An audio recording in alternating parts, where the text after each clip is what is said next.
پھر تمہیں کیا ہو گیا کہ منافقین کے بارے میں تم دو گروہ بن گئے، حالانکہ انہوں نے جیسے کام کیے ہیں ان کی بنا پر اللہ نے ان کو عہدہ کر دیا ہے۔ کیا تم یہ چاہتے ہو کہ ایسے شخص کو ہدایت پر لاؤ جسے اللہ اس کی خواہش کے مطابق گمراہی میں مبتلا کر چکا، اور جسے اللہ گمراہی میں مبتلا کر دے اس کے لیے تم ہرگز کبھی کوئی بھلائی کا راستہ نہیں پا سکتے۔ یہ لوگ چاہتے یہ ہیں کہ جس طرح انہوں نے کفر کو اپنا لیا ہے اسی طرح تم بھی کافر بن کر سب برابر ہو جاؤ، لہٰذا اے مسلمانوں تم ان میں سے کسی کو اس وقت تک دوست نہ بناؤ جب تک وہ اللہ کے راستے میں ہجرت نہ کر لے، چنانچہ اگر وہ ہجرت سے اعراض کریں تو ان کو پکڑو اور جہاں بھی انہیں پاؤ انہیں قتل کر دو، اور ان میں سے کسی کو نہ اپنا دوست بناؤ نہ مددگار۔ ہاں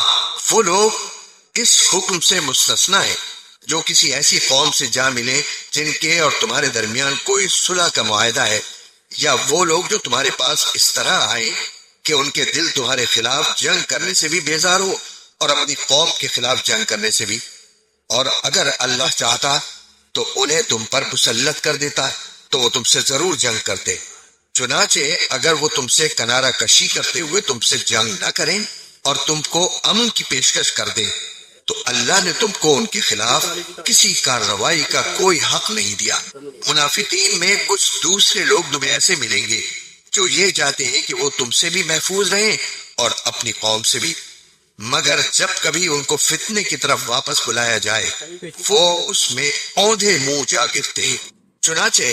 اگر یہ لوگ تم سے جنگ کرنے سے علیحدگی اختیار نہ کریں اور نہ تمہیں امن کی پیشکش کریں اور نہ اپنے ہاتھ روکیں تو ان کو بھی پکڑو اور جہاں کہیں انہیں پاؤ انہیں قتل کرو۔ ایسے لوگوں کے خلاف اللہ نے تم کو کھلا کھلا اختیار دے دیا ہے۔